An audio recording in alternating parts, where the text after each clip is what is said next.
To su naše kvarcne cijevi velikog promjera.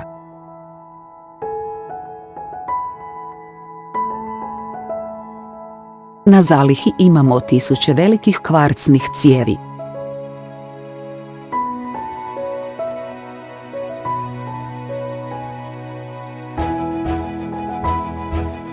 Kvarc se može zavariti prirubnicom, skratiti i po potrebi polirati vatrom.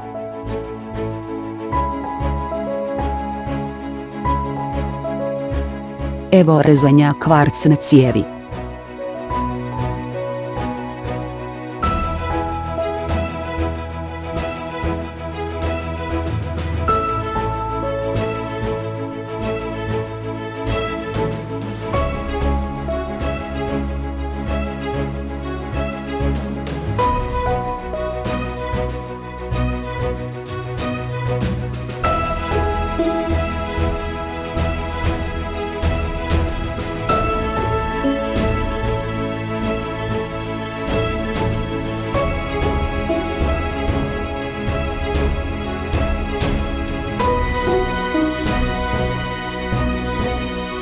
Brusimo i poliramo veliku cijev.